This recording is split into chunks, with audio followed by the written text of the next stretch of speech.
Hey there, cyber enthusiast. Welcome. The internet is a strange place. It's a wild west of sorts. And today, we're diving into a topic that'll make you question everything that you know about email. So buckle up, grab your virtual popcorn, and let's get started.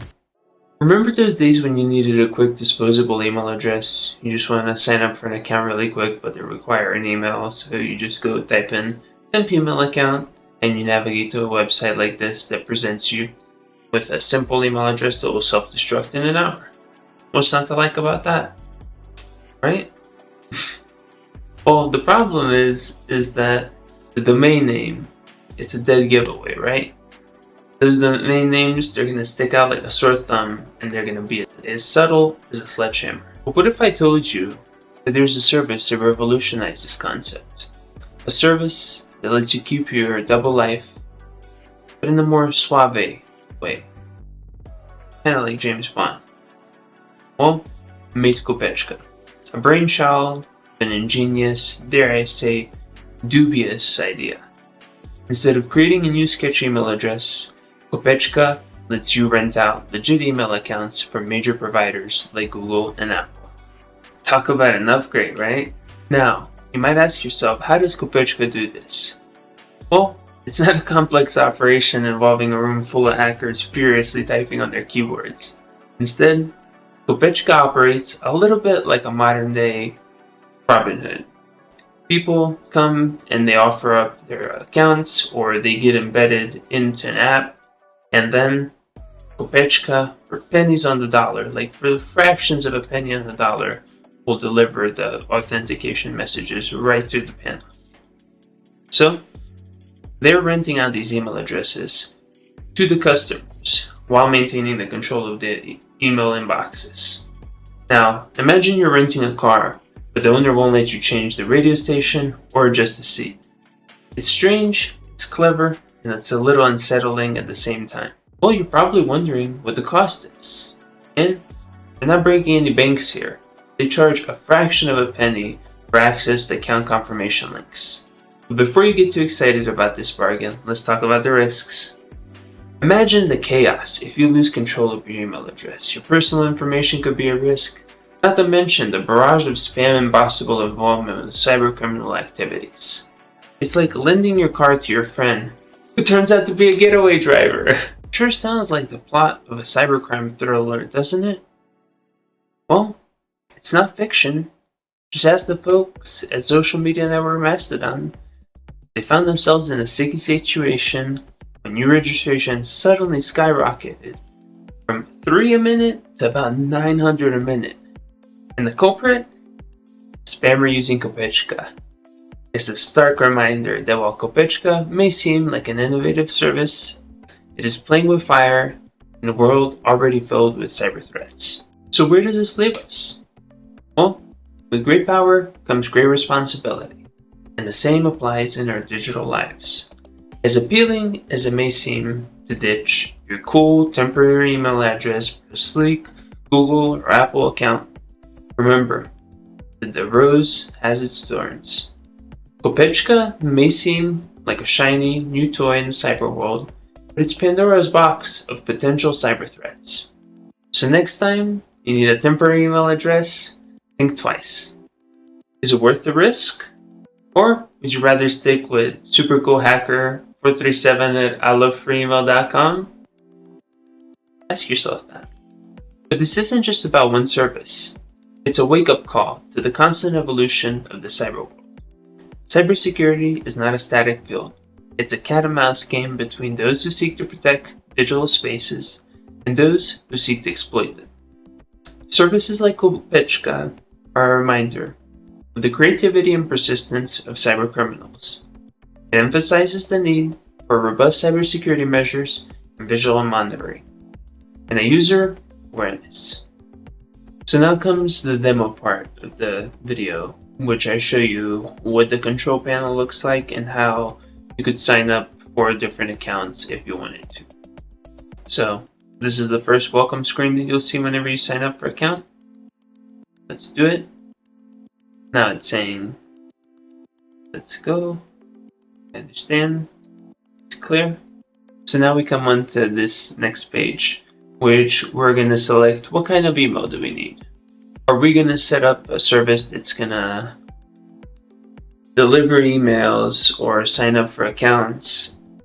And is it going to be an extraordinary amount of accounts or traffic that we're going to be doing? Is it possible that it might get rate limited? So you're going to be able to choose between their domains that Kopeechka offers or popular email domains like Gmail, like Yandex, or Apple. So if we know what we want, we can select. So let's see, how much is... So right now we're looking at prices that are 0.0 of a ruble. And as you see, we come with 1 credit in our account, but you can sign up for all of these email domains, and these are their domains. It's kind of crazy. USA.com, Outlook.com. So now we're in this part where you can select what kind of domains you want. Once you've made that choice, right here, saying that our domains are the cheapest option for the subscriptions, but not all sites will send emails to them, which means that their domains might be on the little sketchier site, but it will work on most websites. Mail services like mail.ru, yandex.ru, Gmail, and others.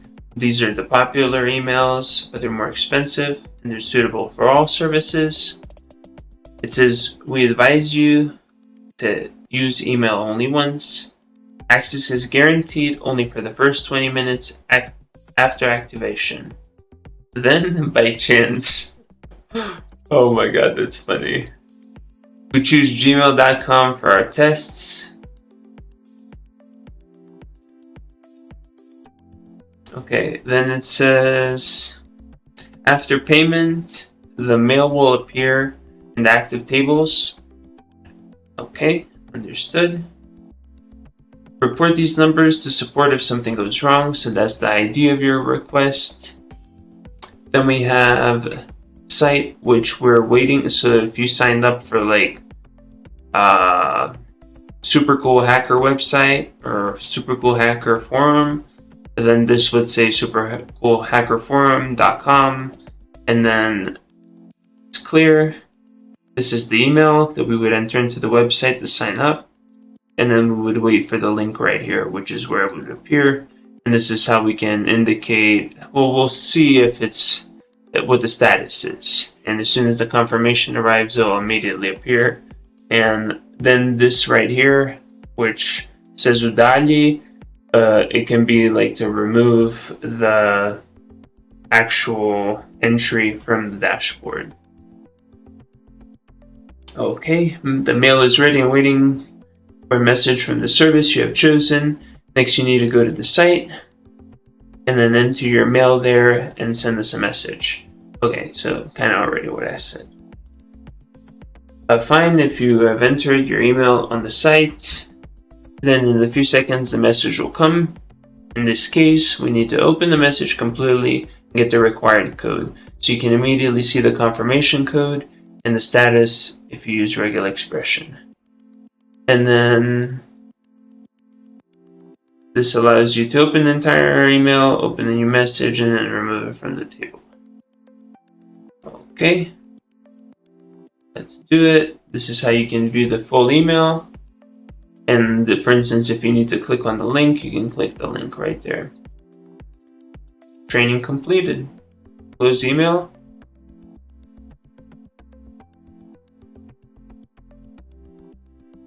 Okay.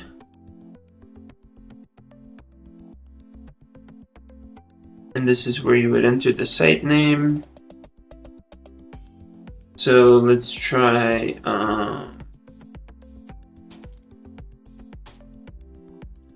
then we're gonna buy one of the popular ones, buy the Gmail one. Okay, now we're gonna go to apple.com. Okay, so now we're gonna do this, Reddit, popular emails. Okay. Hackermail.com. Oh my god. That's so funny. I was making up that domain before, but it's actually a real domain. That's so funny. So what can we expect from the future? As technology advances, so does the creativity of those who seek to misuse it. Today, it's renting email addresses. Tomorrow, who knows? Maybe it's renting digital identities. It's a wild thought, but in the cybersecurity world, the line between reality and fiction blurs more often than you think. We need to stay informed, stay vigilant, and most importantly, stay secure. That's it for today's episode, folks. If you enjoyed our deep dive into the mysterious world of renting email addresses, make sure to hit that like button, subscribe for more. After all, reality is stranger than fiction, especially when it comes to cybersecurity news. Until next time, stay safe, stay informed, and remember, keep your credentials to yourself.